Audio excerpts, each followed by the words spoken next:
नमस्कार। Divine health में आपका स्वागत है। आज आप देख रहे हैं कुछ मेंटल हेल्थ के इशू जो कि आज की जनरेशन में ज़्यादा हो रहे हैं। जैसे आज हमारे सामने हैं मेघा सिंह। ये मेरे पास 2 साल से आ रही हैं। अब ये खुद बताएंगी कि क्या प्रॉब्लम थी, क्या चेंजेज इनमें आए, क्योंकि मेंटल हेल्थ का जब तक हम समझेंगे नहीं कि इसका रूट क्या है, तब तक इसको हम ठीक कैसे करेंगे, क्या सोचेंगे हम इसके बारे में। तो आप इन्हीं से सुनिए और समझिए। हाँ जी, मेघा नमस्कार। सिंह। जब मैं स्कूल में थी तो मुझे थोड़े से हेल्थ इश्यूज होने लग गए और इतने थे नहीं जितने मुझे लगता है मैंने सोचा। धीरे धीरे वही सोच सोच के मैं और बीमार होती गई। फिर मैं स्ट्रेस का शिकार बनी, फिर धीरे धीरे एनजाइटी का। और अपनी हेल्थ को लेके मैंने इतनी ओवर थिंकिंग करी है कि मुझे लगता है कि मैंने अपने बहुत साल खराब कर दिए सिर्फ सोच के। जितना बुरा मैंने कल्पना की उतना बुरा तो मेरे साथ हुआ भी नहीं, ईश्वर की इतनी कृपा रही है। फिर मेरे ग्रेड्स भी खराब हुए तो मुझे और डिग्रेडेड फील हुआ।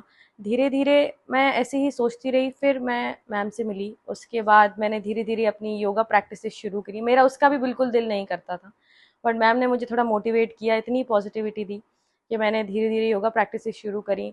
फिर मेडिटेशन शुरू करी और तब से लेके अभी तक मैंने अपने अंदर मेंटल, इमोशनल, एनर्जेटिकली बहुत चेंजेस देखे। तो मैं यही कहूँगी, आज की जनरेशन में सबके पास सुख सुविधाएं तो हैं, लेकिन शायद हम खुद ही इतना सोच के अपनी चीज़ों को कॉम्प्लिकेटेड कर लेते हैं कि वो हमारी मेंटल, फिजिकल, इमोशनल हेल्थ सबको इम्पैक्ट करता है। तो मैं यही एडवाइस करूँगी आज की जनरेशन को कि अगर आप ब्लेस्ड हैं और आपको ऐसा कोई गुरु मिलता है तो आप प्लीज़ अपने आसपास हेल्प ढूंढने की कोशिश करें। और आप थोड़ा थोड़ा स्पिरिचुअलिटी में आए, बिल्कुल स्टेप वन से शुरुआत करें। आप योगा शुरू करें, आप थोड़ी सी मेडिटेशन शुरू करें। अब आप एक बात बताएंगी, जी। पहली बार आपको सबसे पहले योगा की सलाह किसने दी? मैं योगा की सलाह दी थी मेरी मदर ने। और मैं उस ओके। चीज़ से बहुत बचना चाह रही थी क्योंकि शायद जब हमें आदत हो जाती है बहुत ज़्यादा स्ट्रेस में रहने की तो हम अटैच हो जाते हैं। हमें ऐसा लगता है कि हम ठीक नहीं होना चाहते हैं, हम बहुत कंफर्ट जोन में आ जाते हैं। बट मैं यही कहूँगी, विद गॉड्स ग्रेस और भगवान ने मुझे आपसे मिलाया और फिर मेरे फैमिली का, स्पेशली मेरी मदर का इतना सपोर्ट रहा कि मैं आना शुरू किया। उनको लगा था कि मैं कंटिन्यू भी नहीं करूँगी एक दो दिन के बाद, बट मुझे धीरे धीरे मुझे अपने आप में बेटर फील हुआ और फिर मैंने करना शुरू किया और आज मैं कह सकती हूँ कि मैं 80% बहुत बहुत बेटर हूँ।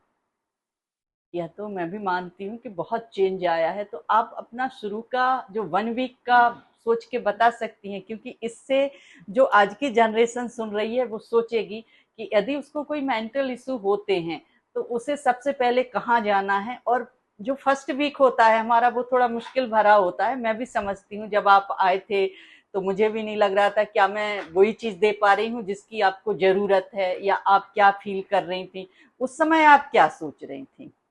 ठीक है, तो जैसे मैम मैं आपके पास आई तो पहले तो मैं बहुत ज़्यादा संकोच कर रही थी, बट मेरे घर वालों ने मुझे बोला कि नहीं, तुम जाके देखो एक बार, तुम्हें नहीं अच्छा लगता है तो मत जाना। मतलब मेरे को ऐसे हम्म। प्रेशराइज नहीं किया। फिर मैं आपके पास आई तो मुझे आपके संग वो कनेक्शन कह लो या एनर्जेटिकली सेफ फील कहना कह लो, मुझे ऐसा लगा कि मैं आपसे कोई भी बात खुल के कर सकती हूँ। और आपने मुझे बहुत अच्छे से सुना और समझा, और जो शायद मुझे उस टाइम ज़रूरत थी, जो सुनने की, समझने की, आपने मुझसे उसी तरीके से मुझे समझाया, मुझे वही बातें बोली।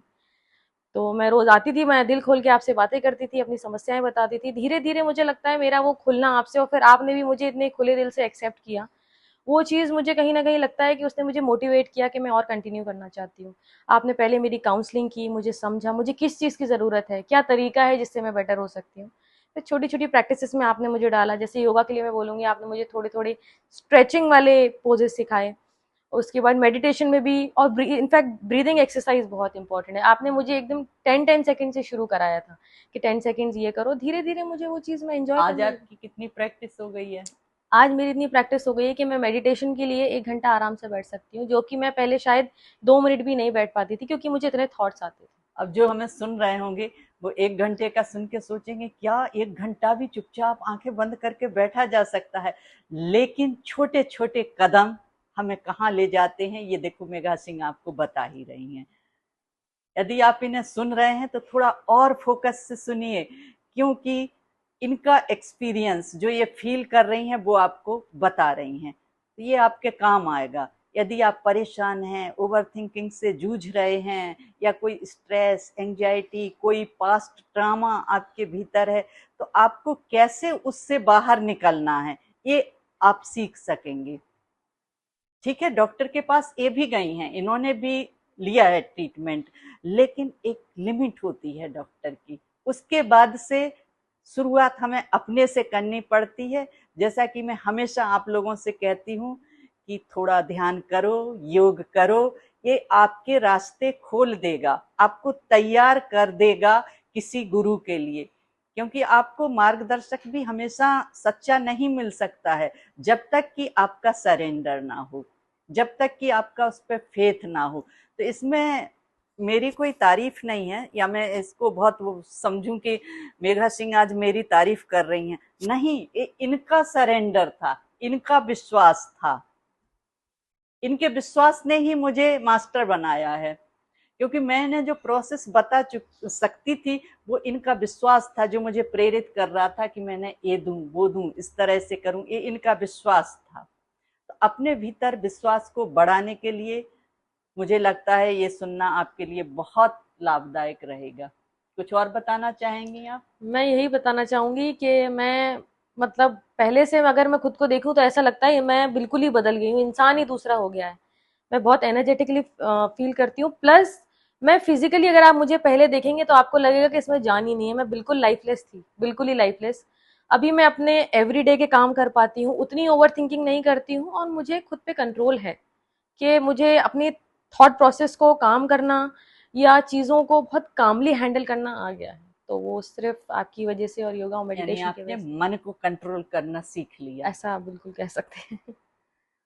और ये मन हमारा गीता में लिखा है ना, पढ़ बताती हूँ मैं, गीता तो अब चूंकि आपके कोर्स में है, कि यही मन हमारा मित्र है, यही शत्रु है। जब ये बिल्कुल। मित्र बन जाता है तो हमें कहाँ से कहाँ पहुंचा देता है, और जब ये शत्रु बन जाता है तो हमें कहाँ से कहाँ पहुंचा देता है। बिल्कुल, ये चीज़ मैंने एक्सपीरियंस करी है अपने साथ, और मैंने डिफरेंस भी देखा है कि जब मेरा मन मेरा शत्रु था तो मैं कैसी थी, और अभी मैंने मित्र बना लिया है तो क्या डिफरेंस है। डेफिनेटली मैं ये कह सकती हूँ, एक्सपीरियंस है। तो ये एक लाइन याद आ रही है मुझे, मन को नहीं जीतना, हमको मन को मित्र बनाना है।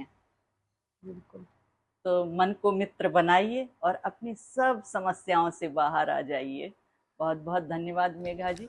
आपका फिर सुनेंगे, क्योंकि आपका इतना अच्छा लगा है कि कुछ नए एक्सपीरियंस के साथ आपको हम फिर बुलाएंगे।